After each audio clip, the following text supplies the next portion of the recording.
Peace, love, light to the family. What's going on? The Richie Moon Show, live in effect. Tonight's gonna be a fun one. It's gonna be an interesting one. It's gonna be a dynamic one. What up? What up? What up? What up? What's going on, everybody? What's going on, everybody? Yes. So, boom. Peace to you. Yes. Yes. Hey, what's going on? Peace, love, and light to everybody. How's everybody feeling out there? How your day been? Oh, here we go. Got everything in order. Yes, yes, yes. So we're just waiting for the guests to come in. But yeah, if you're feeling good, throw a prayer emoji up. You know, my day was good. Been doing some traveling.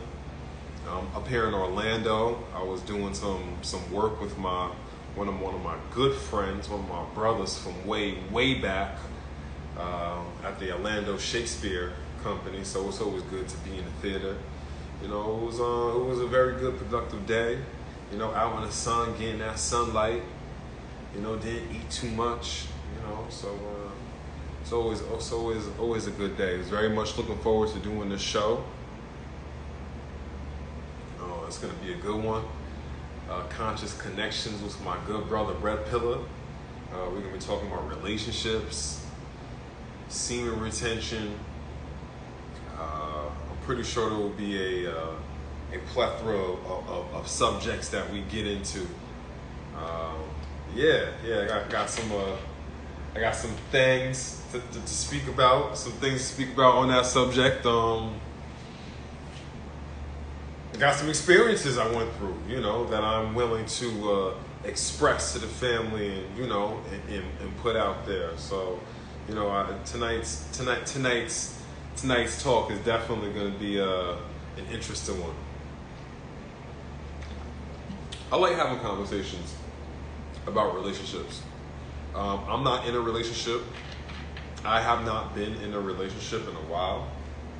But I have lots of friends who are married with kids. Matter of fact, I'm in Orlando with my friends who I met in college, you know, married with kids, you know, my nephew in there, Uncle Moon, you know, so, and I have a lot of people in my family are married. I grew up, my grandparents, for the most part, raised me, and my grandparents were together 50 plus years, you know, so I've always liked the dynamic of relationships. I've always thought relationships were great.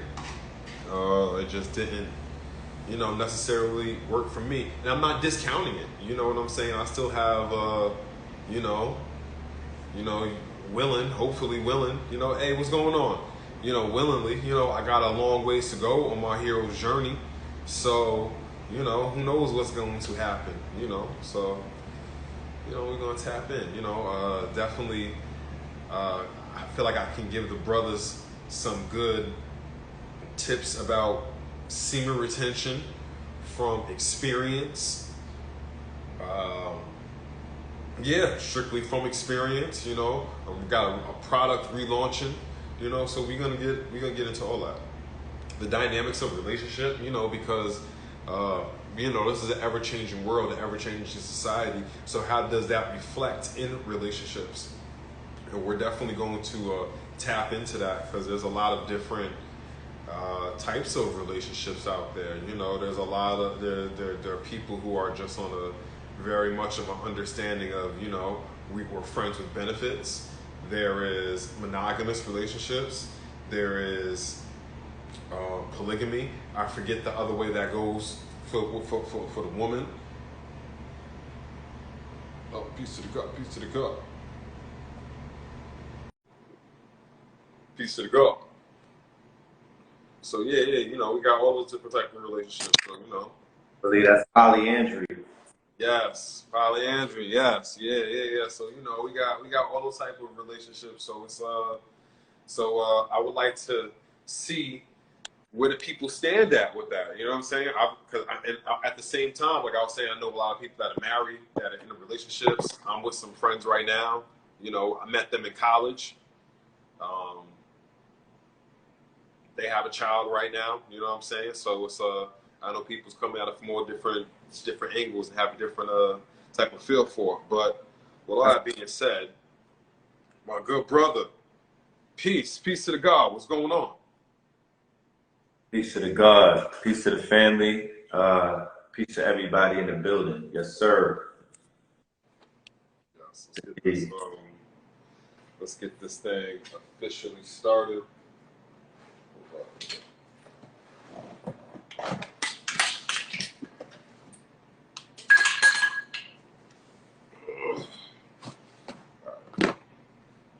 Now we can get this thing officially started. All right. And peace, love, lights to the family. What's going on? It's Richie Moon. This is the Richie Moon Show. And today I have on one of, first off, one title that I can say, and I really love to say this, one of my friends. That's right. You know what I'm saying? A pillar. You know, it's in the name, literally. It's in the name, a pillar of this community. Somebody that has that I've known for a while, that has been doing his thing. Him, members of the family have been doing things for years. Y'all know him. I know him, the good brother, Red Pill. Welcome to the Richie Moon Show. Peace, peace, peace, brother Richie Moon. And thank you. I'm honored to be here. You know, thank you for having me. You feel me? I remember when you started doing your thing, and you shown nothing but dedication, consistency, and growth. So salute to you. Salute to your platform. Salute to your audience. Thank you. I remember, speaking of, you know, when I first started out, it took me a while before I can go back and listen Right. to my old stuff. And now it's, you know, now that I'm more in control, I'm more grounded on what I'm doing. You know, I'm more comfortable in this position. Thank you for coming on my platform and allowing a lot of people to see who I was, because I really didn't have a format to what I was doing. I was just kind of we were just having conversations, you know, just on live, you know what I'm saying? Which is not that much different to what we're doing now, but there's more rapport on it. There's more finesse on it. There's more fine tuning on it. You know what I'm saying? I mean, as with everything, you know, we all have to start from somewhere. Many of us don't like to look at our. Hold on, let me put my phone on Do Not Disturb. Mm-hmm. Give me 1 minute. Yeah. Peace to everybody that's in the building. Thank you for tapping in. Yes, Big Boy Fly 713. Yes, structure. Yeah, I had to add some you know, some structure to the thing.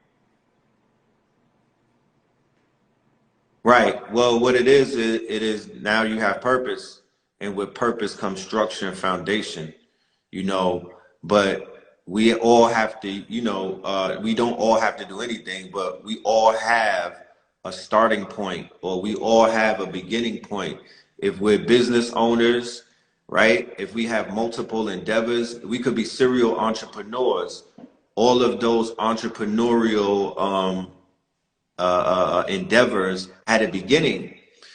A great way to measure your growth and development is being able to stomach going back and watching yourself in the beginning. When you're on the journey and you can't do that, it only means it's because you're on the journey and you're not yet ready. You're not yet, you haven't necessarily, you're just in an oven warming up, haven't completely really baked and whatnot. But you can measure your growth and development as a person, as a presenter, as a brand, as an entity, when you could look back, right? Have constructive criticism towards yourself, not beat yourself up, you know, not deny yourself, right? Not chastise yourself, but evaluate and measure yourself, and then be like, all right, boom. So now I know what to do moving forward. So. Right. Yeah, definitely. I had the opportunity you know, to just go back and look before we did this interview and was just like, oh man, but you know, it's funny now. You know what I'm saying? I can laugh at it, you know, because I see how far how I've come since then. But you That's know, all. That's really all that matters. Take it from me, bro. You know, I've been in this thing more than a decade, right? right. And what really matters when it's all said and done is, you know, what are you doing to basically, you know, what's your consistency look like? Like, what are you doing now to make it right? If Right. you can identify it being wrong. Right. So speaking of, I don't think I might have asked you this off Mhm. camera, but what I know y'all started with Blog Talk, you and Blue, but Right. was there anybody specifically like on the radio or anybody out there in the community that inspired y'all to take it from just talking amongst yourselves to getting to a point where it's like, yo, people need to hear this? Well, great question. You know, instinctively, right? Instinctively, we knew that something was needed. There were voids that needed filling in, and that there was opportunity on the horizon, right? We're talking 2007 and 8. This is the Obama era. This is during the hype of Barack Hussein Obama, when he was running and he galvanized melanated people around the world and whatnot, and we was affected in Harlem and whatnot. So that was a windfall of energy, money, um, and you know, it kind of like it shifted things a bit. Mm. It shifted things a bit, and from out of that, we were like, you know what? We need, cause before Blog Talk Radio, we jumped on YouTube in the very beginning in '08. Okay. We putting videos out on YouTube in the beginning of YouTube when it was like 15-minute limits on the videos, but they were impact. Now they still had impact because of the niche that we belong to. We were providing content and opening up the window for people around the world to witness Atlanta and New York, because Blue had came to Atlanta. He filmed a few segments. We was on Stone Mountain. We were moving around and whatnot. So we were introducing lifestyle, not just teaching from the room, from a lecture or whatever, but in the streets, like, you know, really like Right. journey, whatnot, on this path that we were on.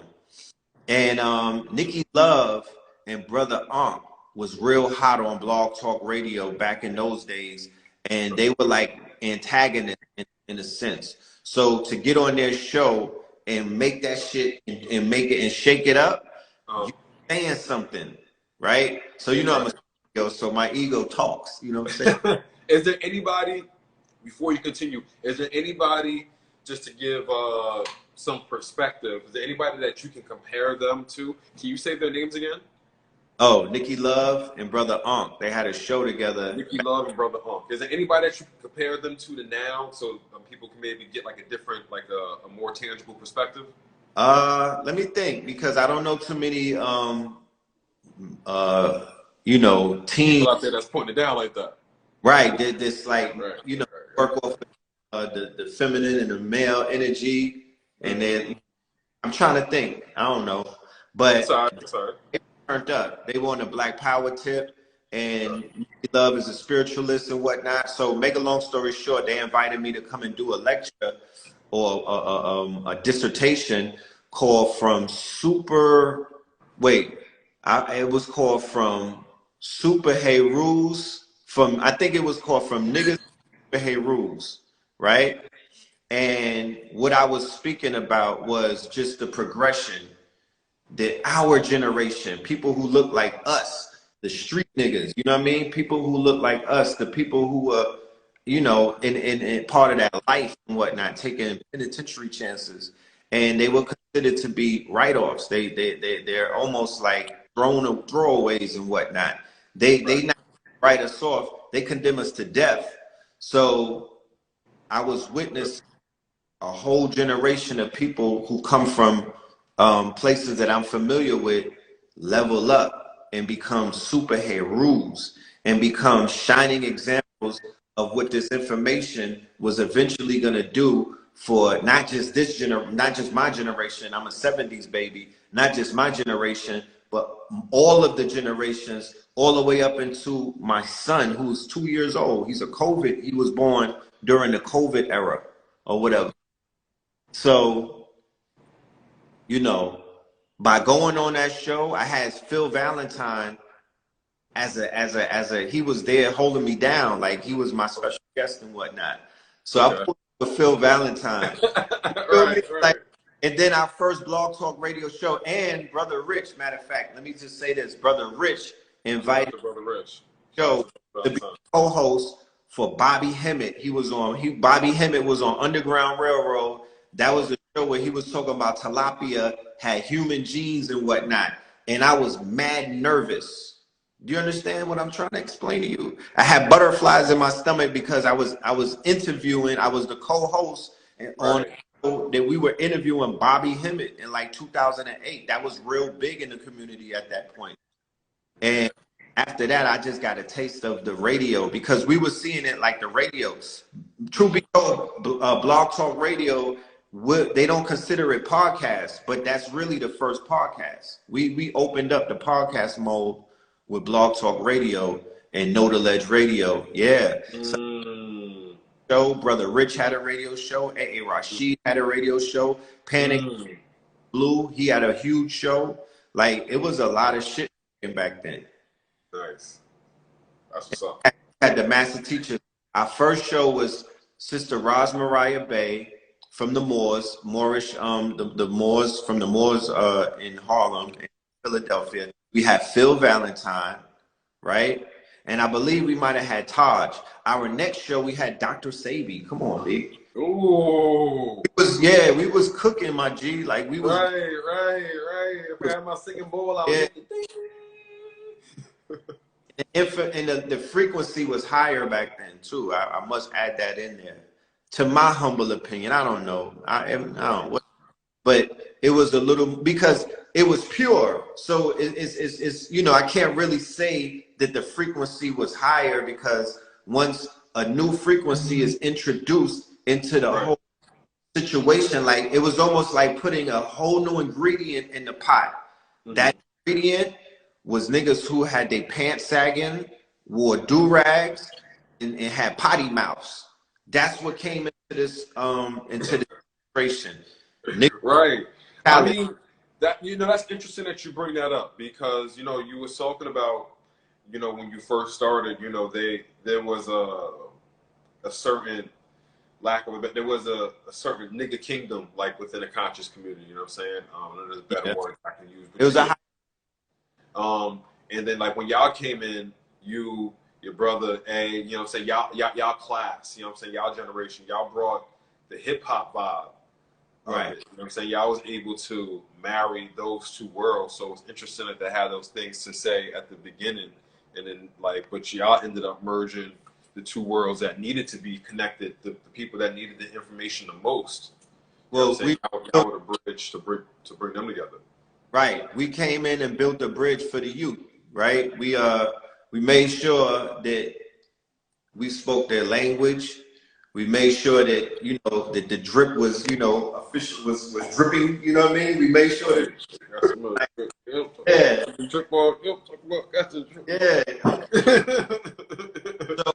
So, standing on 125th Street across the street from the Apollo, remember, sitting behind the table, I came to do commerce.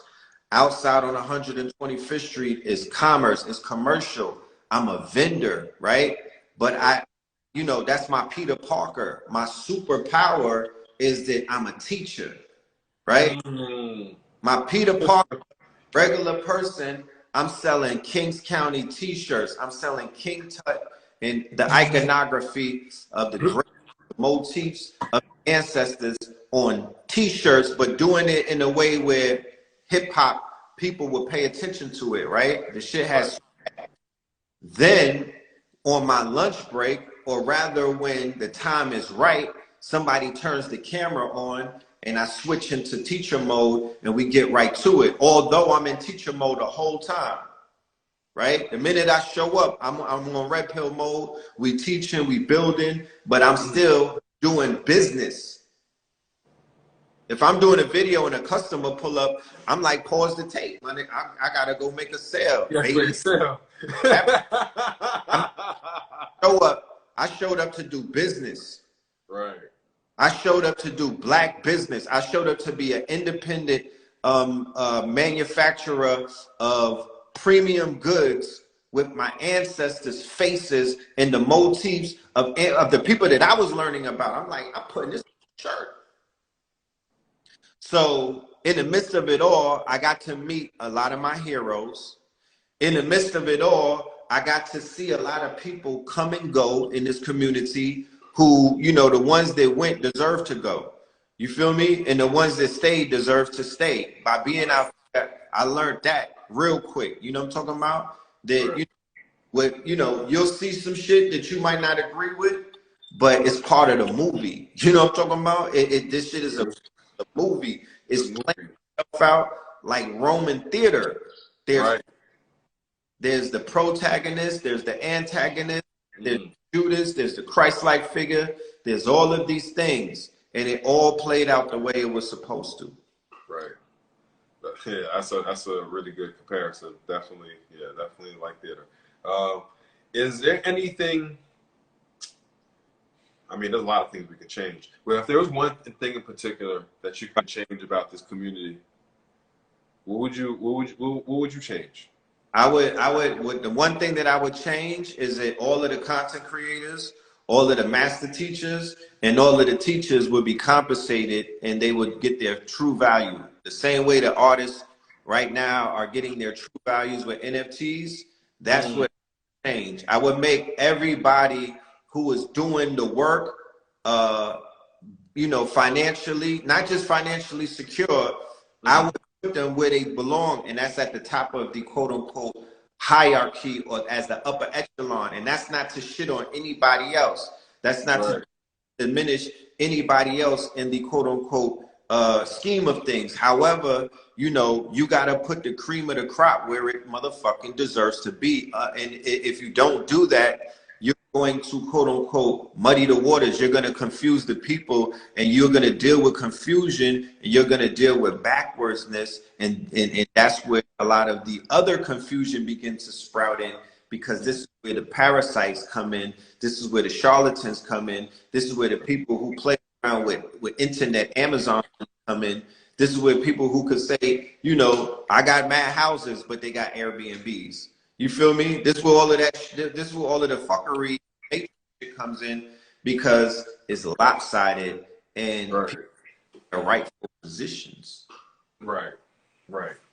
So like almost in a sense of like royalties, like let's just say like the Dr. Benz, John Henry Clark's, Dr. Francis Cress Welson's get like royalties for the things that they have done, all the DVDs, all the books, all the lectures, all that. Yeah, well, what you're seeing right now in this current economic climate that we're in, you're seeing the quote unquote upgrade of a business model, and that model that you see with NFTs, right? That business model that you see with proof of work, that business model that you see with all of these things.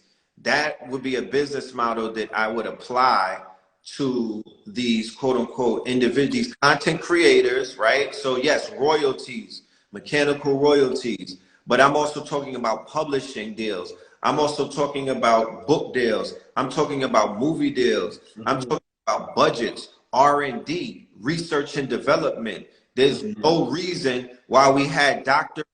Delbert Blair, Dr. Africa, Dr. Sabi, and they did not have Dr. Lab, or they did not have wet labs. They did not have research and development budgets. They did not have teams of interns. They did not have institutions in which they could walk into and do more things with their time and their intellect. That's what I'm talking about. You feel me? I'm talking about access to resources. It should not We should have access to all of the Ivy League colleges' libraries. We should have access to movie and film studios. We should have access to multiple things. We should have access to land and land development. We should have access to all kind of shit, bro. That part. And what I'm saying is, it would show, because that's where we're heading anyway. I mean, you know, that's the way that it's heading. The ancestors are making they're making their way. They're making shit happen, regardless of people's. You feel me? They just don't know what they're looking at, but they've been making the way, and they're going to continue to make a way until we get to the point where you will be, you'll have a social value based off of your intellect and proof of work. Proof of work will earn you a Bitcoin. You know what I mean? Like, basically, you do. So that's why people won't be out here wanting to kill each other and sell their sell something that's precious, you know, that belongs to them and them only, right? Not something that you could trade for something not tangible. You know, these things would not take an effect if people were able to wake up and be like, yo, niggas that's on some intellectual shit is getting paid. Even though they are right now, like I said, they are getting paid right now. But when you ask me, what would I do? I would retroactively say, I want my master teachers to be hopping out of Bentleys and whatnot. I want my master teachers to be laying up in on an estate and whatnot. I want my master teachers to own islands. I want my master teachers to have access to all of the stuff that they need to even be more master. Right. I feel you on that. Facts. You know, that right. Till this day, that part. You know, I like to wait until the conclusion to ask this question, but I feel like the way the conversation is going, I feel like it would be appropriate to put it here. Okay.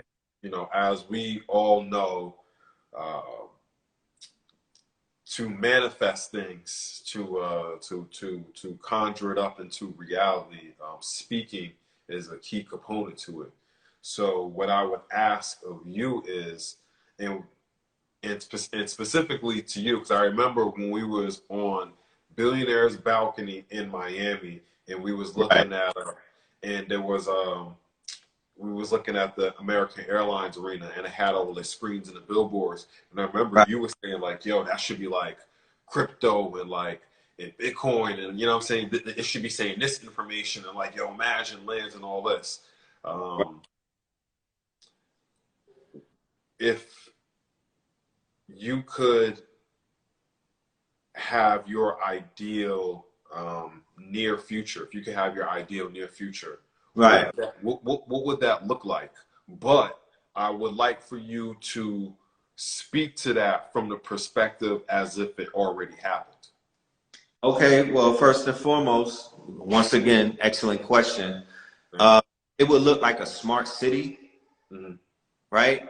It would look like a smart city. This smart city will be open to people based off of their social value scores, right? It's sort of a social credit and whatnot. And that social credit is going to come about based off of the works, right? You're going to, you know, man, what did they say?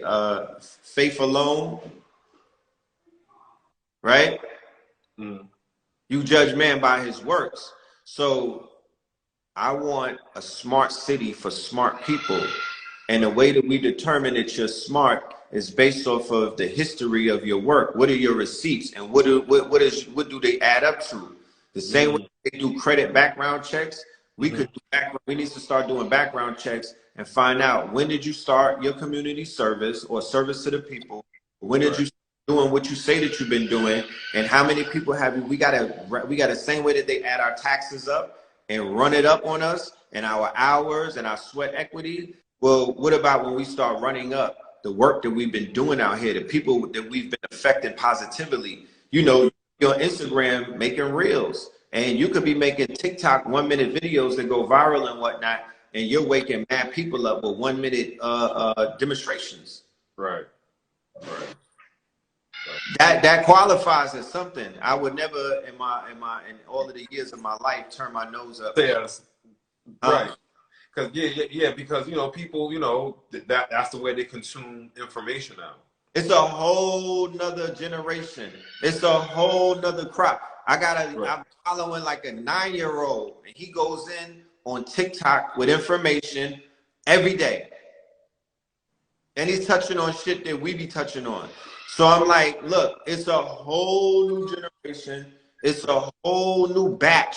This is almost like college of the League of Extraordinary Men. And this is almost like a college because we have freshmen, junior, senior, and sophomore classes, right? Right. Who been in here be like, yo, you on junior status, you on some sophomore, you're doing great as a sophomore, you're not suffering the sophomore jinx and whatnot, you beat the odds. I hope to see you as a senior and then graduating. And when you graduate, now you become a professor. Now you're able to teach the students, and then you can own your own academy, you can own your own institution. So these are the things that are taking place. You feel me?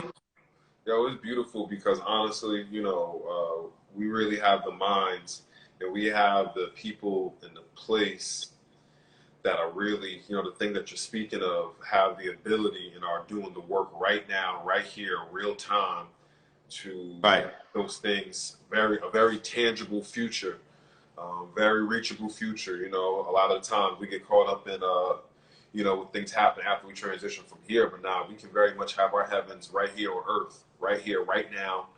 Of course, making the way for the next generation, but that doesn't have to be. It doesn't have to be out our reach. We can get that right here, right now, in real time. It's happening right now as you speak, brother. It's happening. There are people that are setting up. They're off the grid. They're on the grid. You feel? There's things rolling right now, happening. We're in the midst of it. You feel me? All we have to do, right? Not all we have to do, but what we could start doing is using our imagination that we were all blessed with. You don't have to wait for it. You don't have to apply for it. You don't have to, nobody has to say, no, it's yours.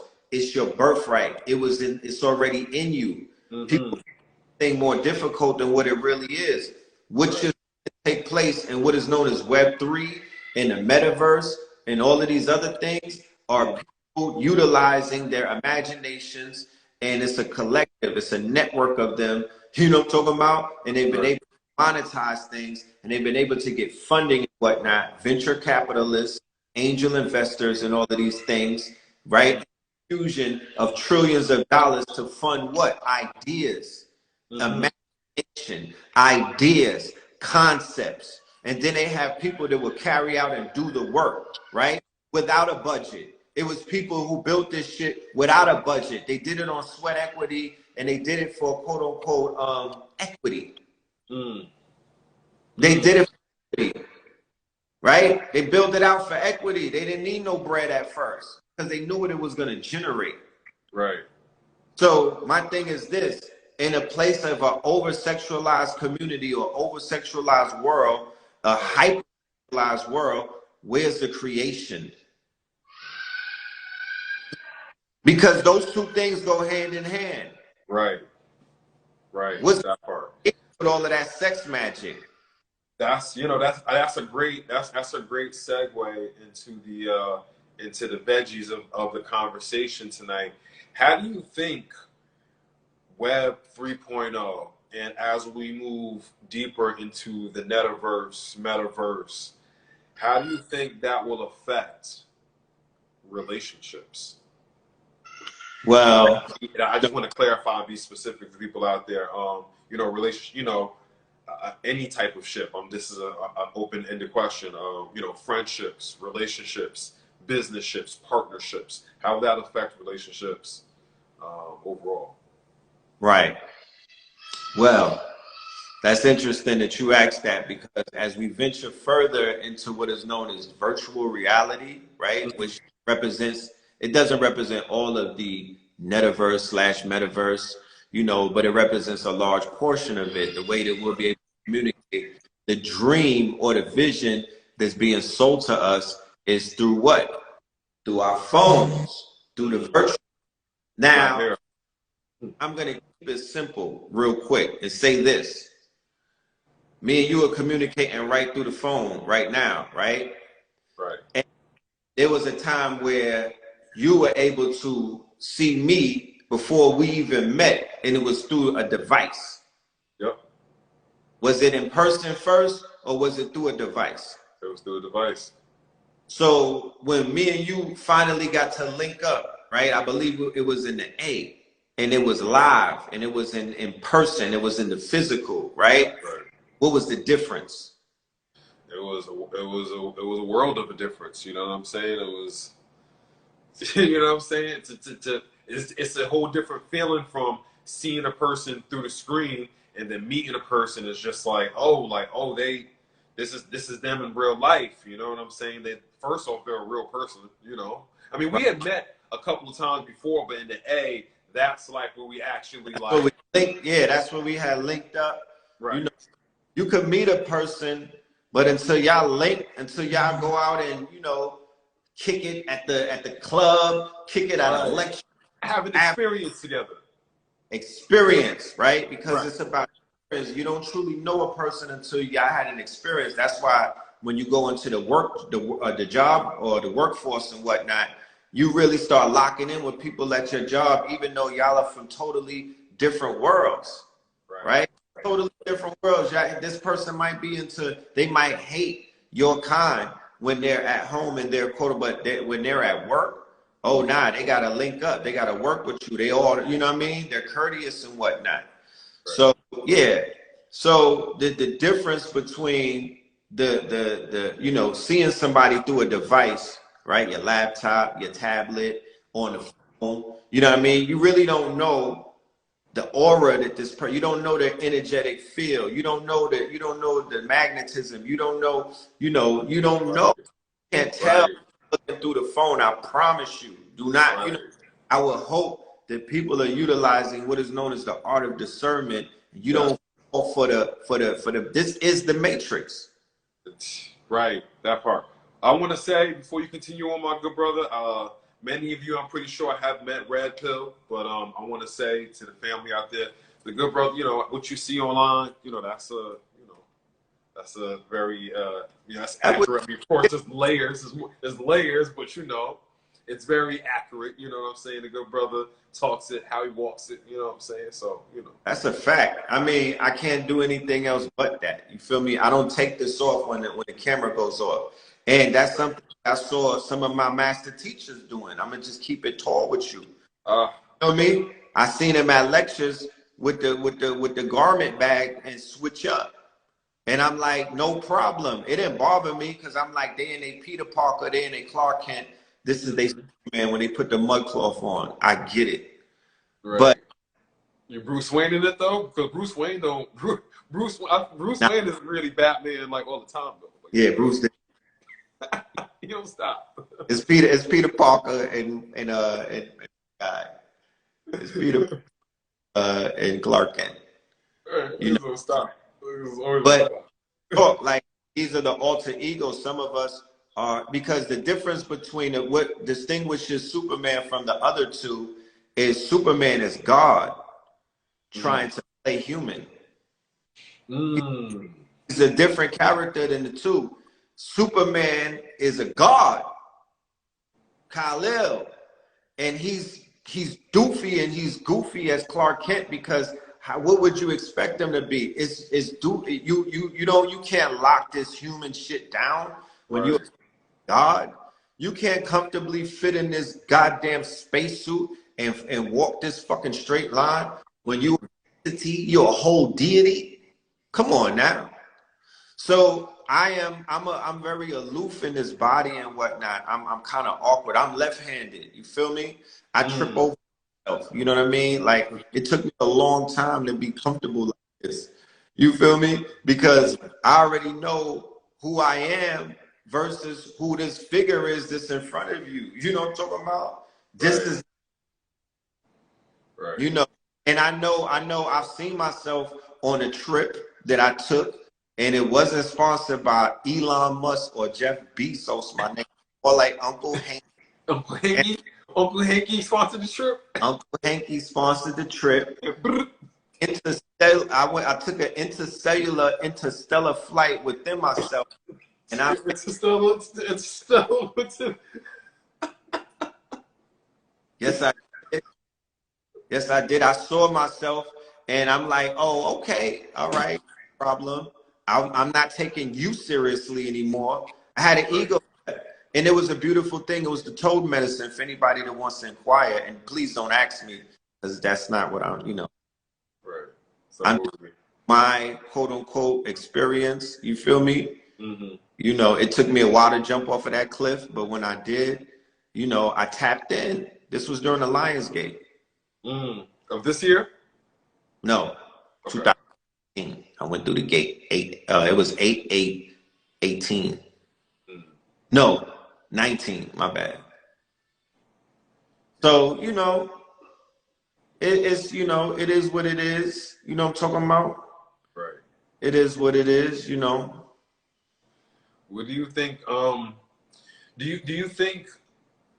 And we've seen it. I feel like this conversation has come up more. It's becoming, I think, more accepted in our community. The polygamy and what did you for the woman? What's the other half? I know for us it's polygamy. It's polyandry. Yeah, polyandry. Where she got a few things.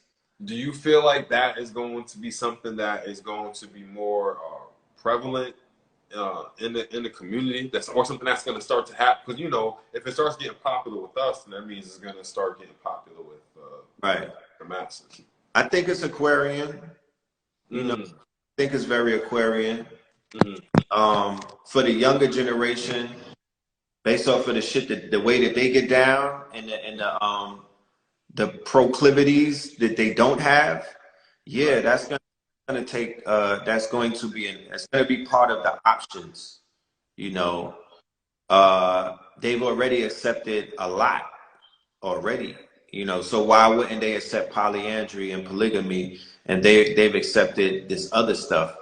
You feel me? That we see them accept and whatnot. There's a video going around with a bunch of beautiful young sisters with peckerwoods. You feel me? With Europeans who look like, like they look like their names are Josh and Bert. You know what I mean? And they look happy with them. So I'm like, this is not of my generation didn't move like that, especially the ones who were young. You feel me? The ones that are my age now, you feel me? With 100,000 miles on them, yeah, maybe, but not the young one.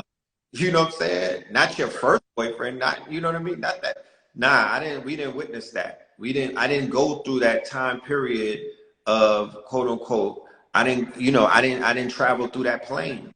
I'm only observing it now. Damn. What would be your advice for any young man or woman wanting to get into a relationship now? What are maybe some things that they should, we often talk about red flags. What are some green flags? What are some good things that people should look for when courting somebody, when getting to know them? Well, first and foremost, a connection. Shouldn't have to force anything. You shouldn't have to force anything. If it's meant to be, it's almost like two magnets coming together. That's always the best type of connections that I've had, is when the magnetic force it wasn't a repel situation. It was two magnets coming together, and the quote unquote the courting phase that we had was very powerful, motivational, magnetic, thought provoking. You feel me? Pants rising experience. Right. Pants rising experience. Pants rising. It's about stimulating somebody in all of their faculties on all levels, mentally, physically, emotionally. Like, there's a certain type of love that's very healthy for your emotional pain body and your hurt self, and you know, almost like it's almost like an antidote. Do you feel like, you know, speaking of, I like the way you worded that, you know, your pain body, you know, the trauma bonding, all these things. Do you feel like maybe this has been in my younger years, in my 20s, this was my experience. I felt like I had women that came into my life that fit those, the trauma bonding, the pain body, the, you know, like kind of like the, like, not, I don't want to say the sexual addiction, but, you know, I just like the hump. You know what I'm saying? I had women that came into my life that fit those specific things. You know, now that I have perspective of it, I can look like, okay, well, I was thinking on those things, so I'm attracting what I'm thinking. Yeah, But you brought them into your life, you magnetized them, and you know, y'all came together to work something out. Once again, you know, like I said, it's even though both parties may have experienced trauma, or just one party may have experienced trauma and whatnot, you know, hopefully the relationship doesn't traumatize them more. right, You know, hopefully it doesn't traumatize, it doesn't leave them more traumatized. You know, hopefully and rightfully so, something will be worked out through the quote unquote union that you have.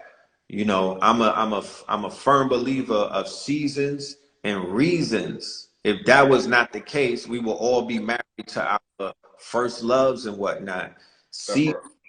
and reasons. We come together for seasons and we come together for reasons. You understand? And society has not necessarily taught us properly how to even identify, you know, what is called relationships as that. We're looking at it from a Walt Disney program, romantic, you know, Prince Charming point of view, and we're not looking at it about character development, you know, your soulmate, you know what I mean? You know, Mm, karma, love, you know, all of the things that bring people together, right, that have connect. paths with individuals who you felt like you've met before. I know this person, their soul feels so familiar and whatnot. What is this? Yes, You meet a woman and you like, damn, she reminds me of her, and yeah, her, right? right. That's your lesson coming back. You Mm. feel, remember Hot Rod and Transformers when they put Optimus Prime and another car together and created Hot Rod? The Serpentor of fucking Tinder, nigga. Maybe, you know, the conglomerate of all of these lessons, all of these energies, all of these spirits and souls and whatnot. Because, but reflection, you know, we're in a graphic universe, you know, all is mind and whatnot, you know, you are a certain frequency, and, you know, you're connecting with your opposite frequency, ACDC, on a dualistic planet where all things are reflected, you know, so. So, you know, we've been talking about being conscious. We've been talking about connections. What gave you the idea? What is the genesis of you coming up with the idea, the concept of conscious connections? Oh man. Yeah, I did what is known as market research, right? Mm-hmm. After realizing that, you know, we are all getting together, but there's a component that's really missing from the interactions that I've seen, witnessed, and personally we're having over a decade, right? We were at lectures, we would politic, we would kick it at halftime during the break and whatnot, you know, but there's always this sexual tension in the air. You feel me? There's always this attraction that I'm seeing people have with each other and whatnot, but there's no social setting to quote unquote maintain that. There's no social setting to you know, to celebrate that. Where's the social setting at in the middle of a lecture while you're online at Wadadas? Like, where do you have that we can socialize and get together and begin to speak about the affairs of the heart? Because during the market research, what I also found out is that navigating through consciousness is one of the most rockiest of navigations that you can have in these modern day times. There's not even a written for it because it's so new, but of you waking up, you getting the red pill, and your partner does not have the red pill, or your partner has the red pill and you don't have the red pill, or y'all both took the red pill, but y'all are evolving on different paths or different whatnot, or y'all miraculously are doing this shit together, evolving at a pace together, growing at a pace together. Well, that's beautiful. We need to begin to talk to couples like that, build with couples like that, document couples like that, and begin to write some of the things, the 10, everybody talk about the crack commandments, but we need the 10 conscious connection commandments, right. That part. Woo, 10 conscious connection. 10 conscious connection commandments. Right. So what I met was brothers would be like, yo, Red, can you hook me up with one of these conscious sisters? Because I'm with a whiz right now and she ain't with this shit. And I'm thinking about polygamy. Then other people saying, yo, I'm miserable in my situation because my spouse can't get what to get with. I can't even watch you and Blue Pill in the crib like that because intimidated, because they don't understand what y'all talking about. They just looking at, what you wearing and all of this dumb shit. Then I had saying, where the gods at? Then I had sisters saying, where's the qualified gods at? And how could we even determine who's qualified and who's not? Because as it looks from the outside looking in, some of you niggas is crazy. Dun, dun, dun. Raising eyebrows. Issues. Right, that part. Some of you niggas is on some other time. Some of you niggas need a credit check, a background check, and a motherfucking monster check. How about that? Ugh. You got spiritually transmitted demons. I can see it in your eye. Some of these dudes got egos that are crazy. In the eyebrows? Yeah, you see it in the eyebrows. Yeah, it's a skill. Yeah. Watch them eyebrows. Watch my eyebrows. You know what I'm talking about? So, I was like, what would be more healthier, right? Mm-hmm. What would be more healthier than building a platform where we could openly have discussions about some of the things that we're going through, some of the shit that we went through? Because some of us are healed and we got past the bullshit, but we got horror stories. And it's not to throw the next person under the bus. It's really to cry. You know what I mean? Some of us need some, it's to laugh in those places that you cried at. Huh? It's to laugh at those places that you cried at. Right. You could laugh now. You could smile at adversity. You could, what makes you cry could also make you laugh. You could laugh at that shit. You know what I mean? Then when we get past a segment of healing, because I'm not a proponent of just, tapping into something that could be taken advantage of. And that's the fact that people need each other right now, and nobody is really answering those calls like that.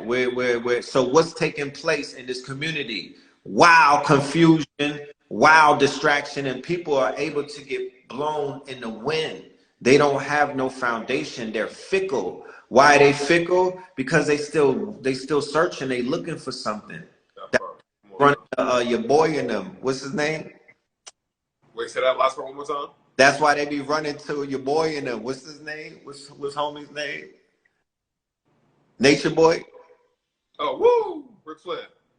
No offense. No pun intended. I'm just saying, it's a case study for everybody to pay attention. There's so many case studies on the internet, not just in this community, on the internet, right? That you could sit back and be like, okay, this is that shit that I don't like. You feel me? This is that shit that I don't like. This is what I'm not finna be doing. This is what I'm not finna get into and whatnot. So what about addressing the fact that people need some healing? And I'm not the biggest, I'm not big healer, I'm not the big homie healer, but I got resources and I got people who can help and assist with it. Of course, I got multiple resources. I got spas that you could go through. You feel me? I got places where you could get some treatment. We can help you with your mental health. We can help you with your spiritual health. We can help you get a spirit bath. We can help with a lot of things. We got access to multiple, and I'm employing melanated people who are experts in their craft. I got a sister who can help you get a orgasm without penetration, touchless orgasms, full body, my genius, full body. Right. Yeah, we know about the happy endings at the massage parlor, but full body orgasms, yeah, step into the Aquarian age. Talk black to me. Yeah. And, but you could put the roles away because we got brothers that's out here giving full body orgasm. Right. Yeah, Right. tell Envy send his wife to us. We'll straighten her out. Right. I need there's a couple of classes I need to invest in. Right. There's a taboo situation about sex in this community where people haven't, in my humble opinion, they've been too raunchy with it. I don't think that they delivered it the right way to kind of, and I'm not judging. You feel me? I'm kind of smudging, but I'm not judging. I'm just saying I didn't really hear too much, talk over the years that really made my ears perk up. And I'm like, yeah, they hitting on a lot of things. So I just feel like that conversation about the affairs of the heart. Now, disclaimer, I'm not perfect. Right. Do you feel like I'm more archangel than angel in this bitch? You know what I'm talking about?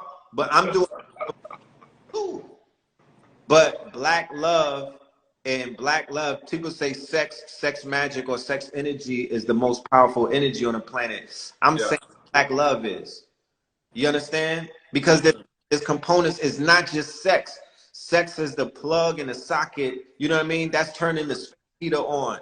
You feel me? That's just warming up the building and whatnot. But prior to that, the foundation, the DNA of that is the love aspect, the real love. I'm talking about healed love.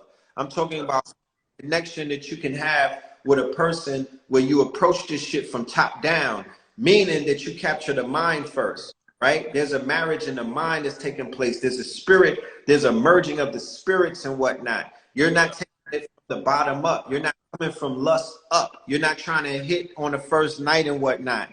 You're going to practice some tantra in the beginning, breathing and whatnot.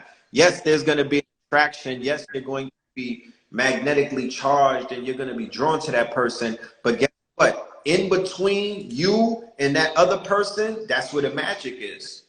You know what I mean?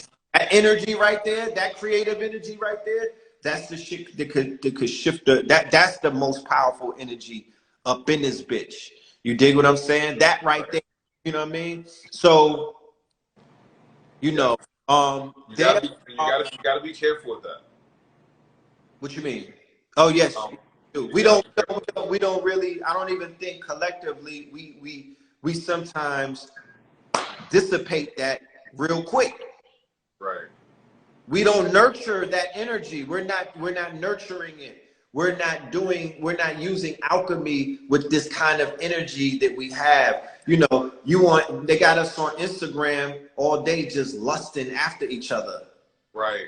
And I want to speak on that energy for a second because I had the opportunity to experience that a couple of weeks ago. A young lady that I have been speaking to on the phone for months, for hours at a time, Jones on the phone, whatnot, you know what I'm saying? We had an opportunity to meet up in person. Right. And it was interesting. You ever seen the movie Focus with Will Smith and Margaret Robbie? He speaks on, there's a scene where he talks about, I'm pretty sure it's called the Godot effect, excuse me.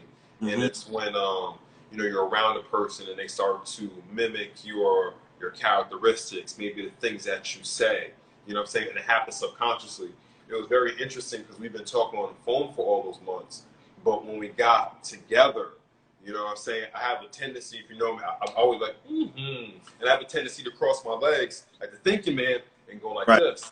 And there was many a times where we were sitting there talking, you know, kicking it, whatever, and she would just like do the same thing. But it would just be like, it wasn't in a sense of her mocking me. It was in a sense of her just like how that energy just started to just build. And we've been talking on the phone. We didn't even FaceTime. You know what I'm saying? Like reflection, mirror, right? Right. So that energy is palpable. You know what I'm saying? But you got to be patience. Tis a virtue. You know what I'm saying? And how you handle that energy. Because I've also been in a position where I was immature with it. I think I told you about this before. You know, that was my first. That was the time I'm telling you about. Wasn't my first goddess experience, but I had a goddess experience where I fumbled it. You know what I'm saying? Caught the ball on running. You know what I'm saying? Then I didn't know how to handle goddess energy, so I just fumbled it. You're not the only one. You know what I'm talking about? I had skipped leg day and I fumbled the bag. Yeah. You know, learn from my mistakes. You know what I'm talking about? Right. But that's something that, you know what I mean? Our ego, our bravado, it don't allow us to be transparent about shit like that. You know, why this is very important. You know, social settings for men and women that are a part of this quote unquote, what you want to call it. I call it a community. You know what I mean? I call it a network more so than I call it a community. Even it has the potential to be a real community, but it's a network, and it's building itself out. It has its growing pains. It's deregulated. What the fuck do you expect? Don't cry to me, Argentina. This shit is deregulated like crypto. Niggas is pulling every day in crypto. It is what it is. You gotta sell, nigga, and throw them dice. That's right. This is deregulated. You know what I mean? Right. That part. Niggas is not. You know what I mean? They walking out with Louis.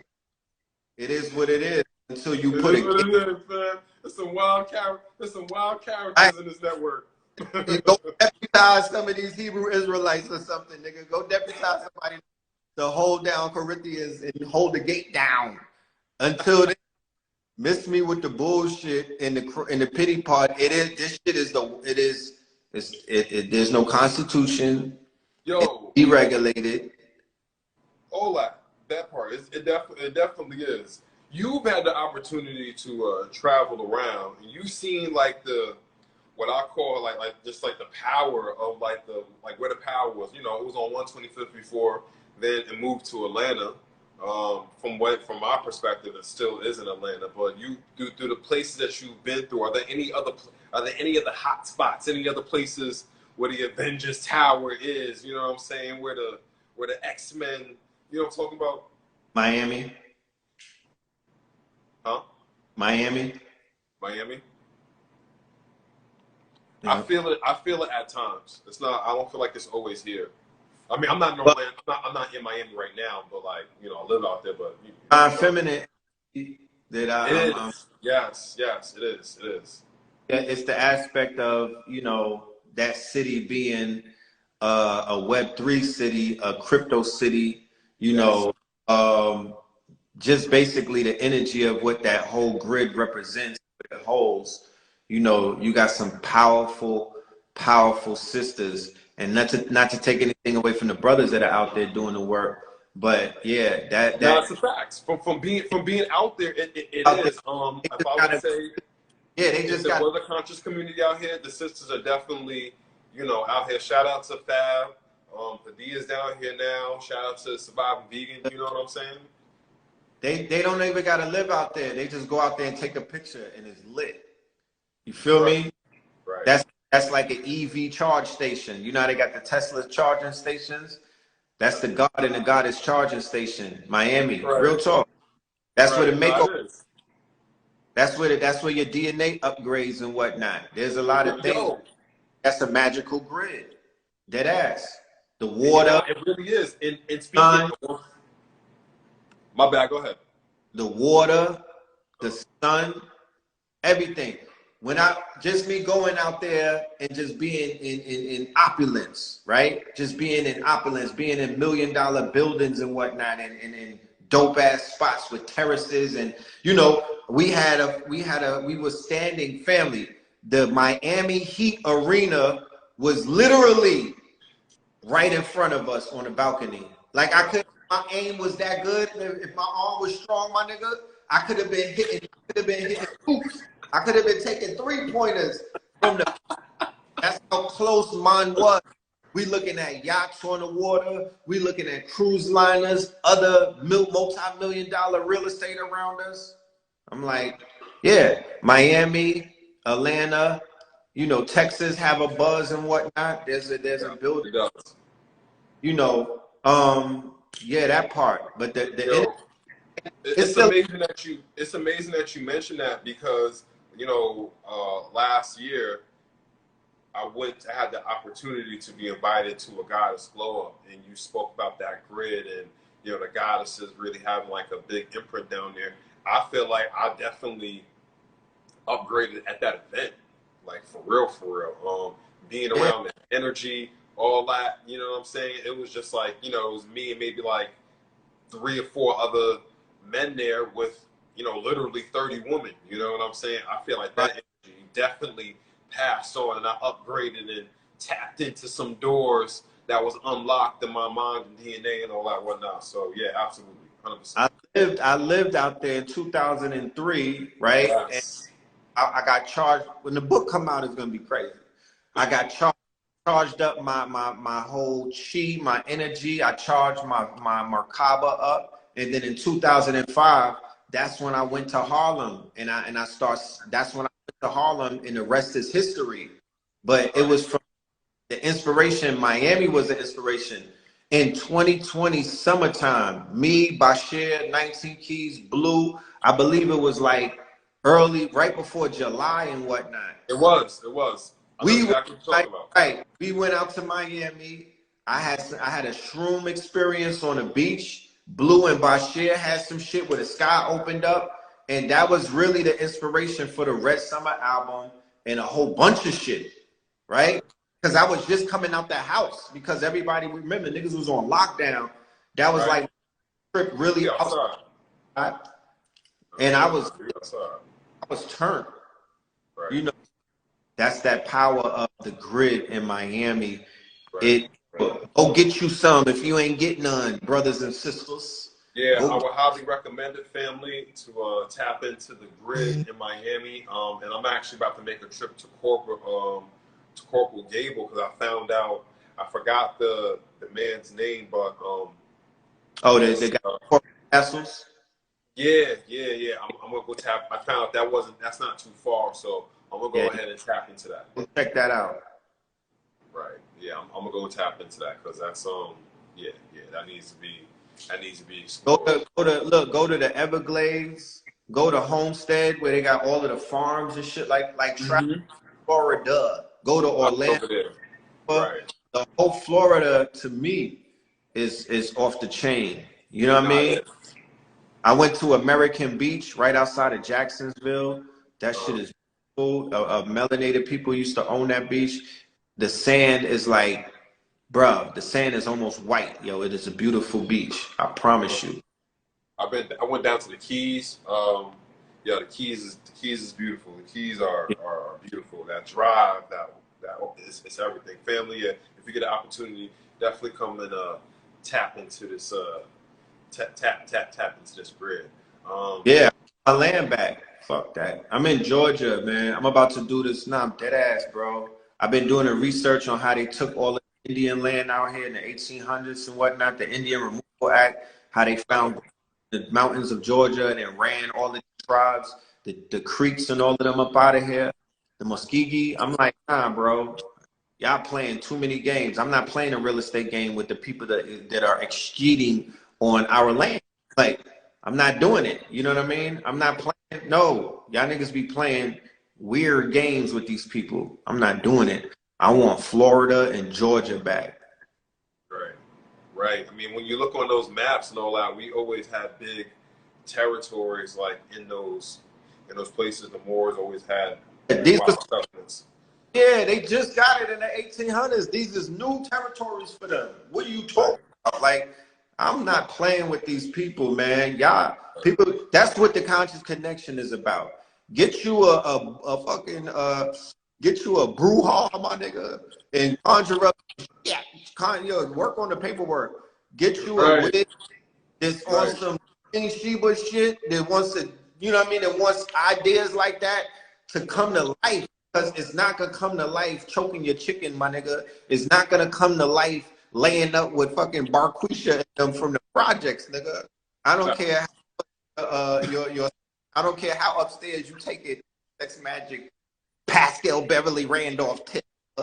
You need God, you need you a God outlet. You need you a fucking, you know, you need to a lingo theme, bro. You need to be equally yoked. Right. And I think at this point in our evolution or our walk or our path, the water has risen to similar levels.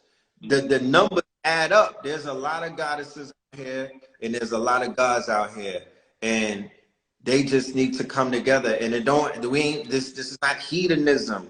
I have to always throw that in there. We're not promoting the shit that some of y'all was watching on accounts that y'all were following, or some of your favorite fucking teachers and whatnot. This ain't that. We talk a bit of responsibility, some maturity, right? Yeah. And more so dealing with, a spiritual connection more so than anything, because people are attracted. Attraction is what that's everybody's attracted to something. You're not saying nothing. Right. But not right. Tools to see if these people are, there's ways to tell if the person that you seek to, make an acquaintance with, if that person is even in your alliance. Yo, this is facts. Yo, Like, we're not here to force anything. There are so many tools. We have about on hand, we got 7 different tools going all the way into aura pictures, going all the human design readings, right? Comparing to going all the way into the going back to the birth and the natal charts and whatnot. Right. I was gonna ask. I'm glad that you brought that up, because I was gonna ask you about that. On some Johnny Depp, Amber Heard types, niggas is dating their killer. Because you could be attracted to your killer, right? Because they got a job to do. But because if everything was already preordained before we got here, and we had signed a contract to come here and have this experience, we also, and some of us get killed, then you appointed the person that's going to kill you to do that. You did that. Your hands is not fucking clean. Right. So I'm glad that you included all those modalities in it, because I was going to ask you about that. More. There's chart, there's numerology, there's cardology, there's a whole pantheon of ways that you can cut a lot of, that you can not waste a lot of time, money, and energy by finding out those things, like simple things like natal chart and your numerology and things like that. See these things line up, because a lot of people end up getting in relationships and they stay in it just because of the amount of time that they've been in it, not because of the connection. And my whole thing is this, Richie. We all are willing to try new things. So shit, we've been trying a whole bunch of shit that really, if it worked for us or if it didn't work for us, I'm like, let's try something new. Let's try a new approach. This is a more scientific approach. I'm not utilizing too much logic and reason and whatnot. I'm still going to utilize intuition. We're going to have it balanced between, both energies and whatnot. However, for those of us that are spiritually inclined, for those of us that like to do divinations and whatnot, for those of us who be like, yo, I respect the science and whatnot, let's bring science in. Yes. science in. And if that shit hits all across the board, then nigga, we'll book you an Airbnb that night. Now I'm just playing. But we should have sponsors, you know, going further in the future. We will have sponsors with, you know, resorts. We'll have sponsorships with places where we could actually experience, you know, the background of what true love looks like. Because you niggas falling in love in the middle of the killing fields and whatnot. You know, and sometimes that's not love. That's just trauma bonding. You just looking for, you know, you looking for some protection. You know, DNA responds to environment. So why not go into the tropics? You know what I'm saying? You know, sipping on some Tropicana when, you know, when you want to, you know, when you want to really get with your goddess. Y'all might be planning on doing something, you know what I mean? Like creating a star seed or something. Or you may need an environment to create a dope ass idea that's going to help bring the network billions of dollars. You know what I'm talking about? Don't be greedy out there, niggas. It's enough to go around. You know? So, and I witnessed some shit, you know, throughout my experiences and whatnot that, you know, a lot of people make a lot of decisions, you know what I'm saying, based off of the fact that they didn't even know that there were options available. That part, I'm glad you touched on that, because I feel like I've seen that in my experience with a lot of my friends, family members. They didn't know that there were other options. They didn't know that there was another way to travel down this road. So, you know, watching TV, watching their friends, their family, and how they went through things that felt like they needed to go down the same way. So I'm glad that, you know, we're having these conversations now. That's why I deem these conversations that, you know, conversations that matter, because people need to know that there's other options, that they don't have to just go down the traditional route, and that they can explore their options. You know what I'm saying? We came down here to live this life. You know, why not explore your options and broaden your horizons while you have the opportunity to? I don't even think certain people know that certain people exist. All they know is what they see on reality television, or it's exposed to on World Star Hip Hop or TikTok. Their scope might be limited. You might live in Boise, Idaho, and every nigga around you is lame and whatnot, and they're on like one dimensional frequencies. Right. So, you know, this is an endeavor that I hold dear to my heart. You know, I've been really working on making sure that the integrity aspect of it is intact. You know, I want to make sure that the purpose and the quote unquote, you know, the purpose of why we're doing this in the first place remains intact. You feel me? I want to make sure that everybody that's on this team and whatnot is, you know, qualified. Right. Feel me? Once again, I'm looking for people who fuck up. I'm looking for people who are not perfect. I'm looking for people who are trying, you know, who are starting over and whatnot. This ain't a, you know, I'm not looking for perfect people and whatnot, because that's not what it takes. You know, that's not what the connection is about. Conscious connection is about connecting. You might connect with somebody that's going to be your business partner for life. It don't have to be you know, it's not a sexual thing. You might connect with a person that could be your friend. There's friendships, and then there's quote unquote relationships, but there's business relationships. You know, there's sexual relationships. Right. Platonic relationships. I think that's a whole something that should definitely be implemented in as well. Like that emotional intelligence with the, you know, you might end up missing out on a good business partner because you're just thinking with your other head, you know what I'm saying? You're thinking with your head and your root instead of your head and your crown. You might end up missing out on a good business opportunity for yourself or for those around you because you want to go about it like that. So I definitely think and I also feel like, you know, in the perfect world, right group of evolved brothers and sisters could be of great benefit to people who may be struggling with you know, maturing.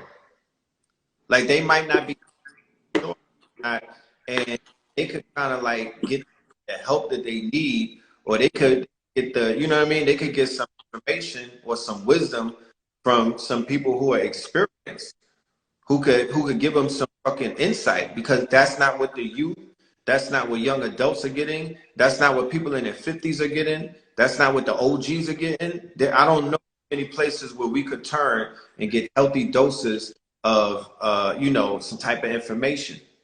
Right. Right. Yeah. I love this. All of this, and the men going their own way, and you know, with all of that confusion being said, cool, whatever, that's taking place. But point me in a direction where people are getting together without the drama, without the point me to a direction where people are getting together and they not comparing themselves, right? They're finding out their similarities versus their differences. That's the conversation I got time for. That's the conversation that I got energy for. That's the conversation that I'll lend my intellect to, because I know this conversation has the potential to go somewhere. Yes. Because most of the time we have more similarities than we do differences. That's right. And, you know, I just feel like there's a conversation that needs to be had between both genders that's not being allowed to be had and whatnot. And we're going to start it. We're going to start off Conscious Connectionz doing some panels. Yes. We're going to clear the air. We're going to do some panels and whatnot. We're going to bring some interesting people to the stage and whatnot to have these conversations and to answer questions from the people in the crowd and the audience and whatnot, who want to get the perspective of a couple who've been together for maybe 15, 20 years and whatnot. They want to get the perspective of somebody who is, quote unquote, you know, in a polygamous relationship that may have 3 or 4 wives. They want to get the perspective of someone who's into polyandry, shorty got 3 men and whatnot. These people deserve to have a voice. There's a question in the chat that says, the brother said that he is addicted to porn, right? Mm-hmm. That's a porn addiction, right? So hold on. Let me read it, because I'm trying to scroll it down. Well, I got you. I have a porn addiction. Do you have advice to shed that part of yourself? Right. So an addiction to porn speaks about lack. You know what I mean? There's an issue of lack and whatnot. When you're in a fulfilled relationship and there is no lack, there is no porn addiction. You know what I'm talking about? So the cure to porn addiction is to meet real women in real time. Right. You know? Versus I will also veg you back onto that and say, you know, there is something out there that gets your blood going. There's something out there that, you know, not even being funny, that gets your dick hard besides porn. So take that same energy that you would use to drain your body of porn and transmute it to that. I know it's easier said than done, but once you start to do that, that your body will reward you for that self-discipline, for those small victories, and those small victories lead to big victories, and all that energy that you're using, releasing, you transmute it to that. That's when you can take into the part that Brother Red Pill said, is when you meeting girls out there in real time, in real life, because your confidence will be up. You know what I'm saying? There's a certain aura that you have when you, I don't even want to say practice semen retention, but when you're constantly releasing, you're spilling your seed, there is your aura. Even if you're in a positive mindset and things are going good for you, there's an aura around you that your subconscious picks up. You know what I'm saying? Especially at the opposite sex picks up. When you're constantly releasing that, you're dimming it. You know what I'm saying? So think about it from multiple scales, from a place that nobody can see, from a place that you can see, like physically by looking in the mirror, and how you will feel. You know what I'm saying? You combine that, and I think that should help you combat your addiction to porn.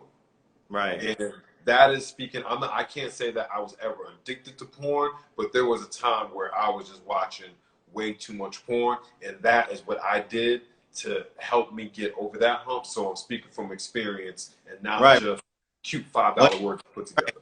The largest releases of dopamine. You Right. understand? In a situation where people are addicted to stimuli, you know, stimuli, being stimulated and whatnot. That's one of the strongest addictions that young men are going through right now. Young men, older men, middle-aged men, you know, you name it. So yes, that is something that you know, we will aim to break the chains of. I feel that there's a level of detoxing that needs to take place. You know, you could be dealing with succubus, incubus. You know, you could be dealing with some other shit too. You know, some lust demons. You could be dealing with some parasites that are sending out signals and whatnot for you to slowly kill yourself and whatnot. But you know, this is about self-mastery. It's a day-by-day thing for certain people. This is about self-mastery. This is about being able to, you know, get past the urges and whatnot, push past it. Easier said than done. You know, I was told to be creative. If you if you an artist, get to drawing. When you start feeling urges, start writing rhymes and whatnot. Turn your mic, go crazy. You know what I mean? If you're a workout kind of person, go crazy in the gym. Use all of those urges and whatnot to to get it in and whatnot. And you know, put yourself in your imagination. You know what I'm saying? Maybe you Dirk Diggler in your head and whatnot while you in the gym and you just getting it in, and that's pushing you and whatnot. But yeah, you got to push past that shit. You know. And this is a good, because this is a good segue to semen retention, and but also I want to speak from not necessarily the other side, but what's your perspective on you know, I think semen retention is good. It has lots of benefits. We can get into, if people don't know, we can get into the benefits and the details of that. But I think from my experience, there's a certain balance. Like too much is just like you know what I'm saying? I know for me, from my experience, speaking for me, too much semen retention has wound me up too tight. You know what I'm saying? It went to a point where it's just like it loosened me up, I'm relaxed, and then it started to kind of do the reverse to a point where I was just wound up really tight. I was meditating, I was on a, you know what I'm saying, on like a ritualistic schedule, my working out with my herbs, being in the sunlight, all that, but not releasing really wound me up because I feel like for me personally, Richie Moon, it was too much. You know what I'm saying? I feel like there was a balance that I may have missed with not releasing. I don't know, maybe if you had the same experience, or maybe you can speak to anything like that. Well, you know, you eventually got to release. You know, Right. you know, not to Like say. a scary movie. Remember a scary movie from back in the day?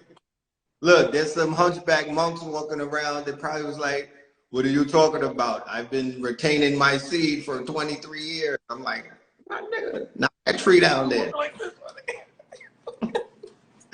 No, but I'm joking and whatnot. But you know, semen retention, and I got the receipts. You know what I mean? Like I got textbooks from hundreds of years ago. You know, going all the way up to Montauk Chia. Certain others speak about the benefits of, you know, transmuting your chi, right? Not necessarily being you know, having the seed and whatnot, or your chi build up, but actually able to transmute it, you know, utilizing that built up energy and putting it towards something. Henceforth, what I tell the boxers and whatnot to you know, refrain from spilling their seed while they're training up until the time that they fight. But the fight is over, Floyd Mayweather is going to get busy. You know what I'm talking about? Right. No. Right. But ultimately, the purpose of the retention and the buildup was to win the fight. There was a purpose attached. There was intention. There was a purpose. There was a goal and whatnot. When that goal is reached, then, you know, you may celebrate it by, you know. Right.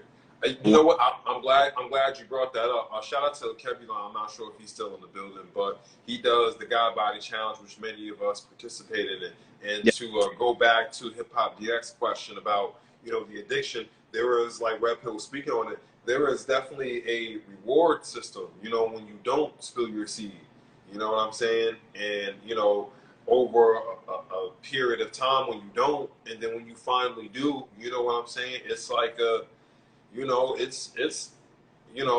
it's better than anything when you finally wait and it's for a purpose, not just aimlessly, what I'm saying, spilling your seed. You know what I'm saying? When you with a young lady, or I don't know if you were, what I'm saying. I mean, women can have porn addictions too. You know what I'm saying? So, whether you're Definitely. with a young man or a young lady, you know what I'm saying? Definitely. It's not just one gender. Right.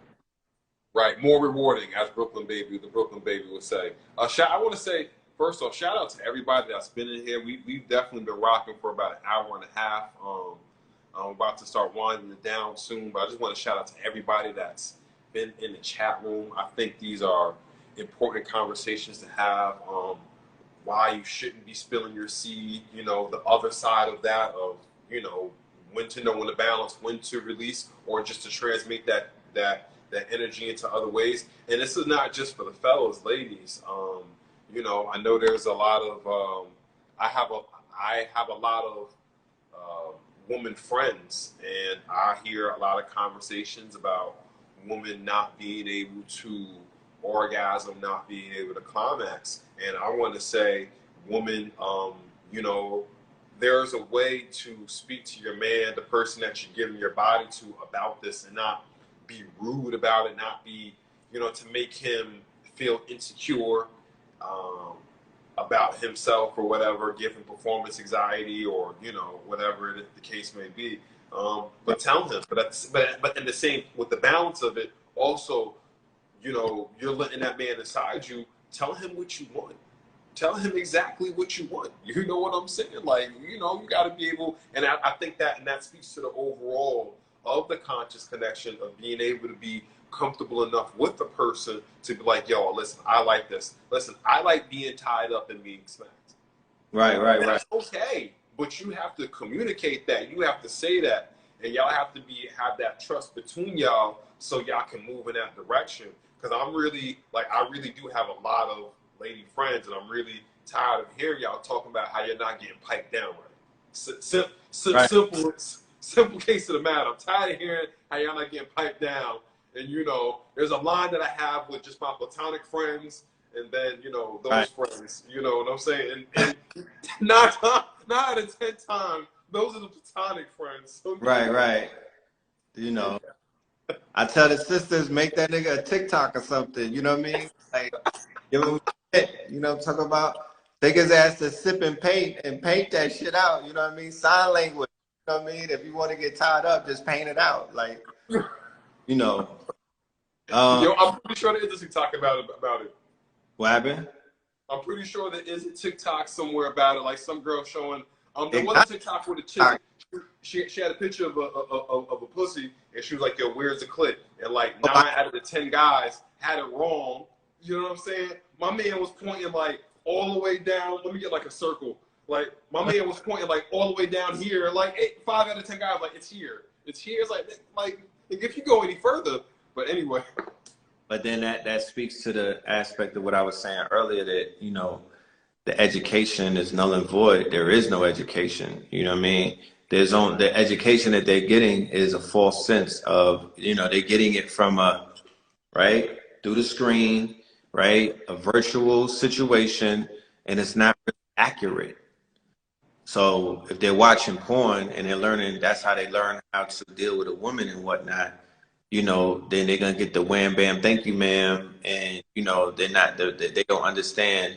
And you speak semen retention, that's almost like, you know what I mean? Like that's almost like curse words to certain people,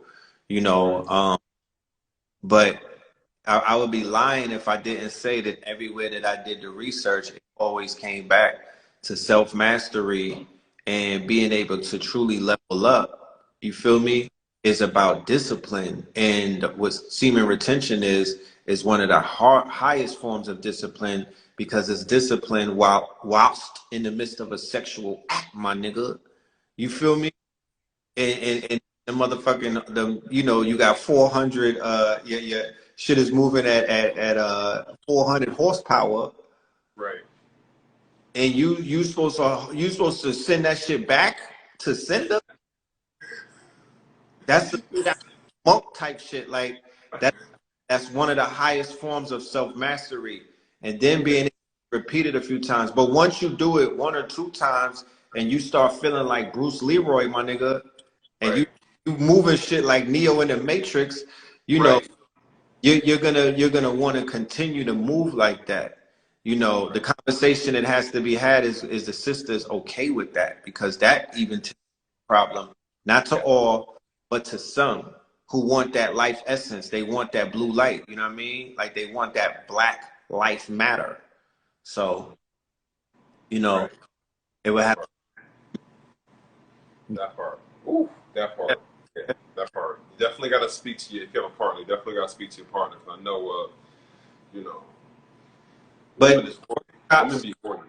workshops and more education is what's going to be a part of Conscious Connections. We're going to bring some experts in. We're going to have demonstrations. Like, we're just not going to talk about it. You feel me? I come from a teaching family, so I always interject. You're gonna learn and earn at the same time, though. Right. You know, we I would love to be able to, if I can help out with the brothers with their breathing, to help them with that goal of the semen retention, for them to be able to not spill their seed.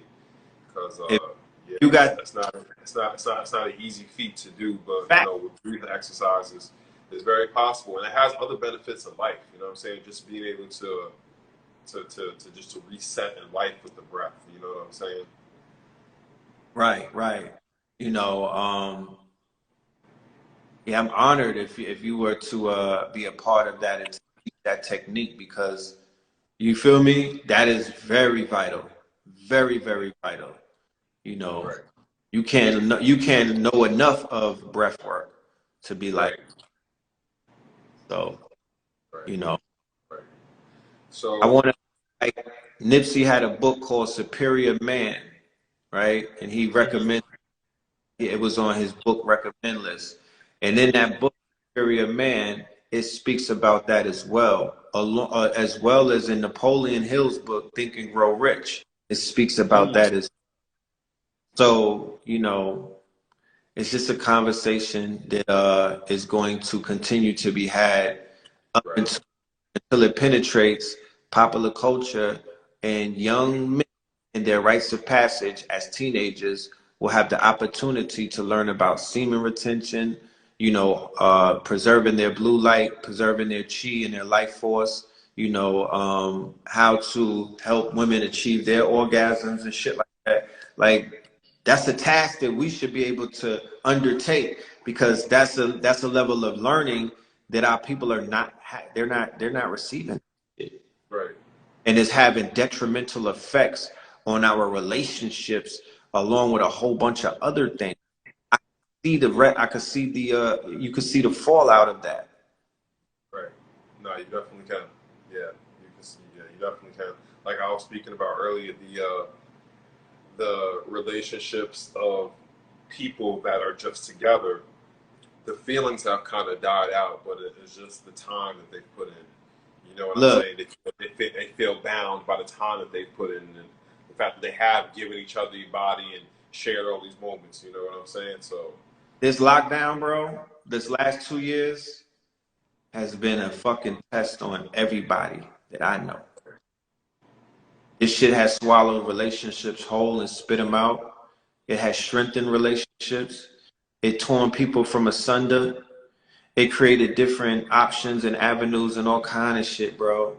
right. This last 2 years has been a humongous test on the will of people that are in relationships. Rightfully so, you know. Um, but yeah, I just had to. If you met a young lady, and she ticked all your boxes physically, mentally, spiritually. Y'all go out on a, you know, 2 dates, and that second date, you ask her, you know, so, you know, what do you, you know, what do you do? And she says she's a stripper. Right. Would you still continue to see her, even though everything has been going marvelous? The conversation, headspace, just her Right. physical body. I would probably ask her for singles.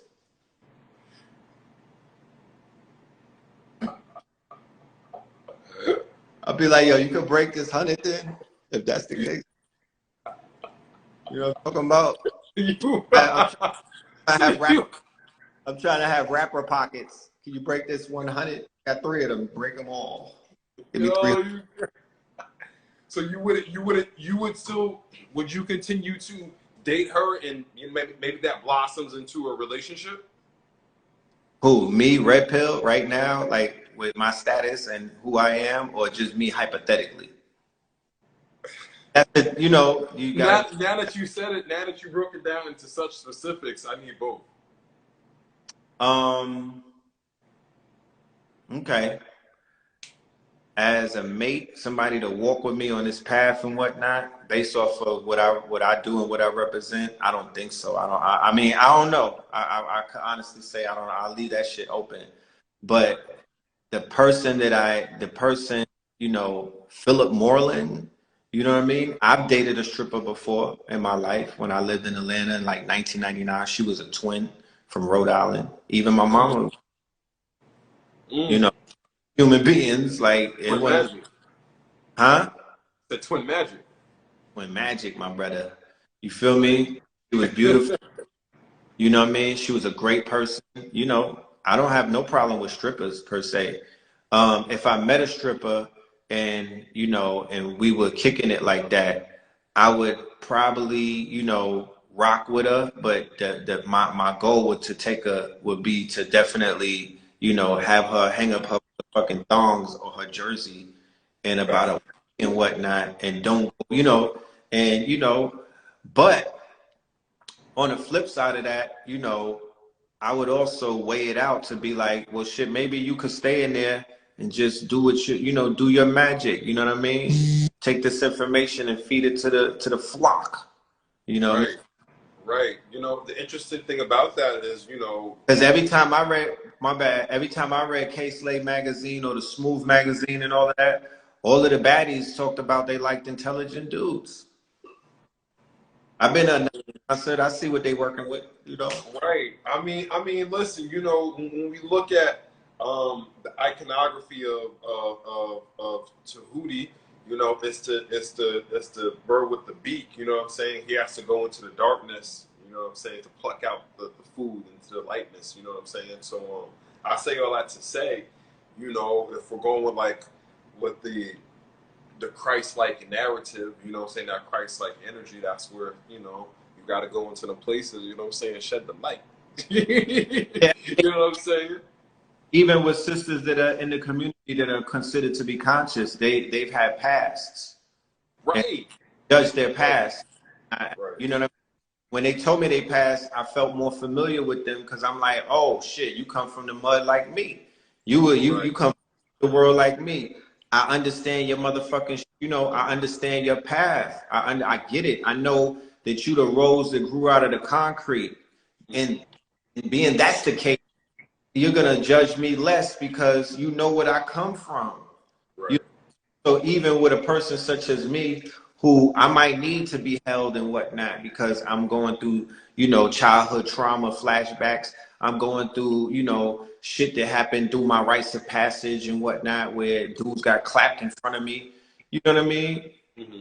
If you were the person that don't know how to deal with with somebody who's, you know, in that type of you know, mind state or whatnot, you know what I mean? It ain't gonna be as genuine, you know, because you got to be there for her too, Right. That part. you know. So that's what I'm saying. Seasons and reasons. There Sometimes, is. yeah, y'all there to work on each other like broken cars and whatnot. You fix her headlights, she gets your steering in alignment, and then y'all go out and y'all ride out. You know what I mean? and Right. that connection it should be honored and whatnot, and it should remain. It should be a lifelong bond and whatnot, because I said it before. There was a sister that I got with, and I was like, yo, she was the Isis to my Osiris or to my Asar. She put together. I remember being broken in pieces. This was like in Atlanta. I don't want to say no name, but at the time that she came, it was like she put the guard back together, bro. Fixed me, had me smiling like I just came back from Colombia and I got a new set of jibs. I was happy. I was cheesing. You know what I mean? I was Right. yeah. And I put her back together. She was out here dressing like a grandmother. And I helped her get her swag back. You know what I'm talking about?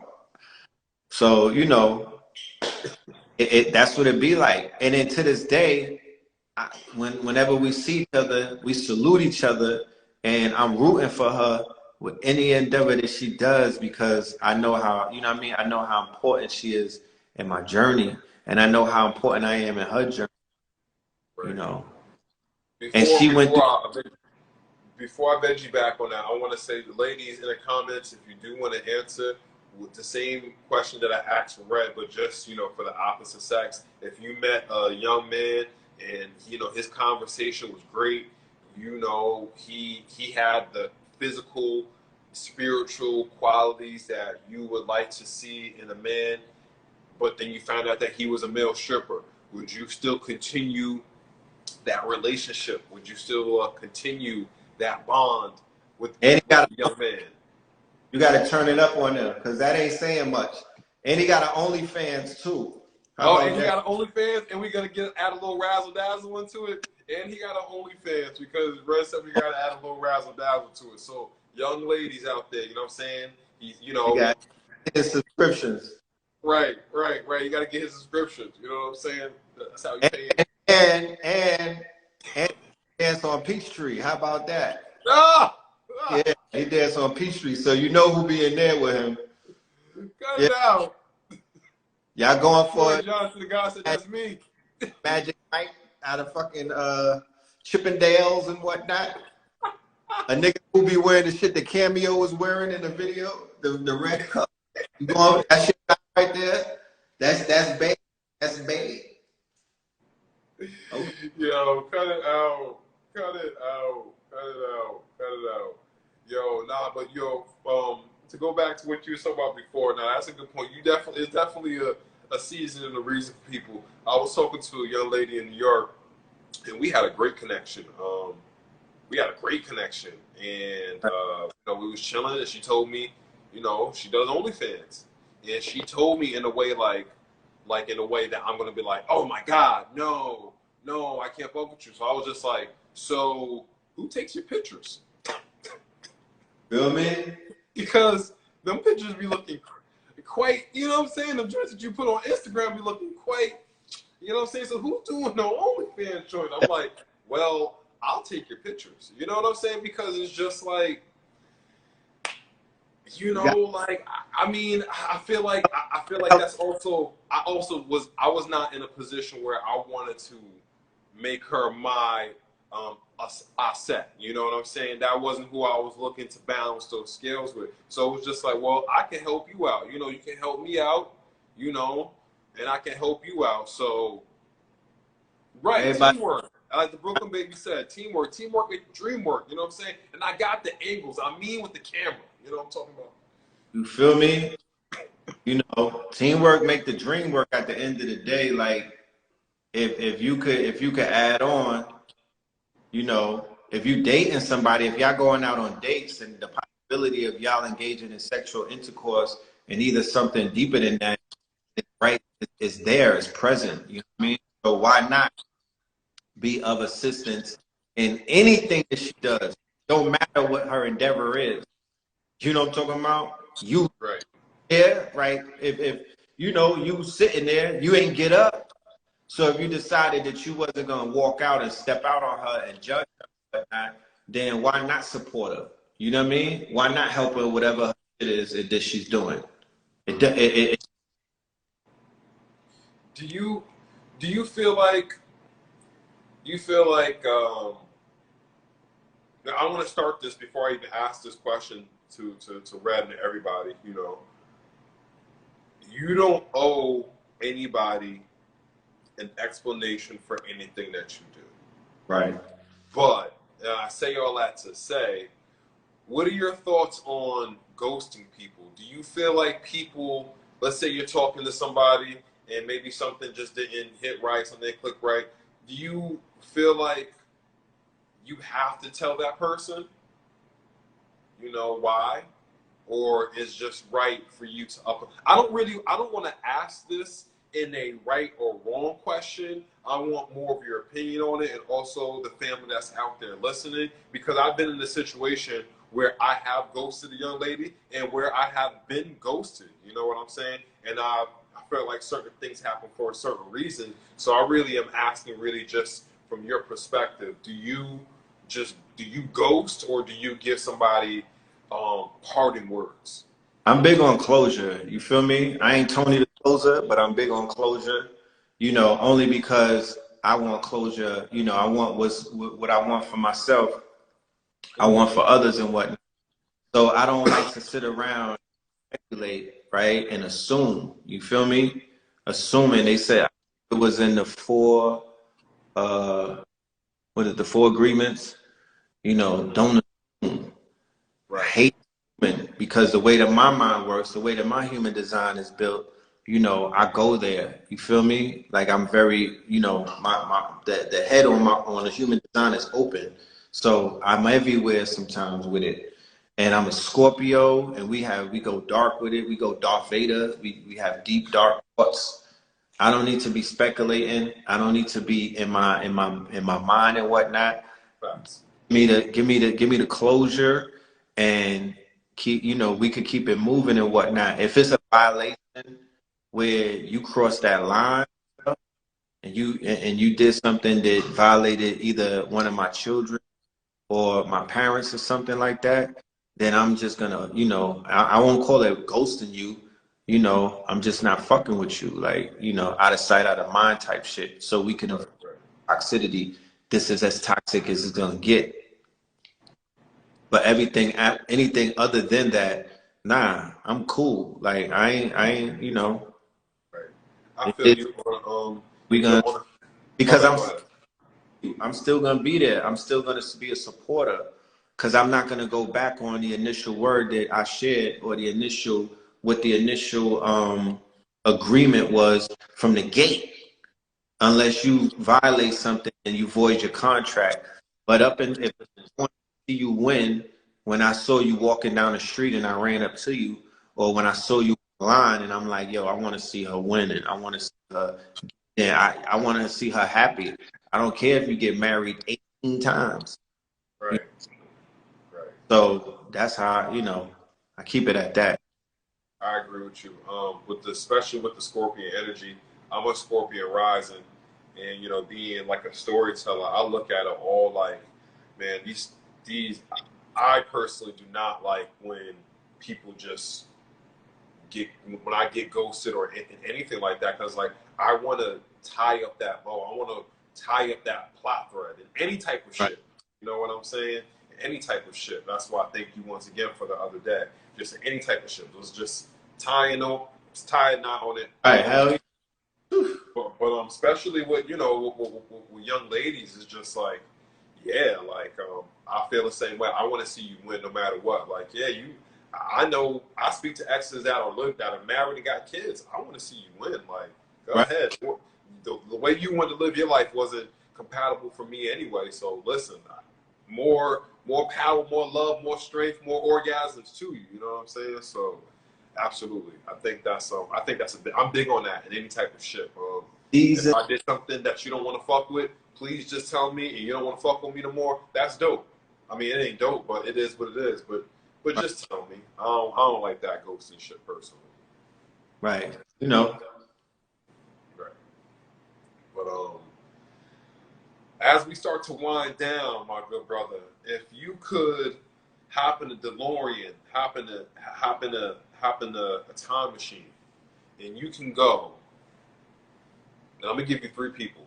It can be any mix of, you know, all men, all woman, man, woman, whatever mix is, but three people from three different time periods. Right. Who would you go and speak to? Oh, I get to pick the three people? Yeah, you get to pick three people from three different time periods, and who would you go kick it with, you know, speak with, all that? Imhotep, Mm. right? For the science and all of that, laid that down. Mm-hmm. Uh, Malcolm X, Mm. El Malik Shabazz, I would go with him for. He's come up several times. He's come up several times when I asked guests this question. Okay, okay.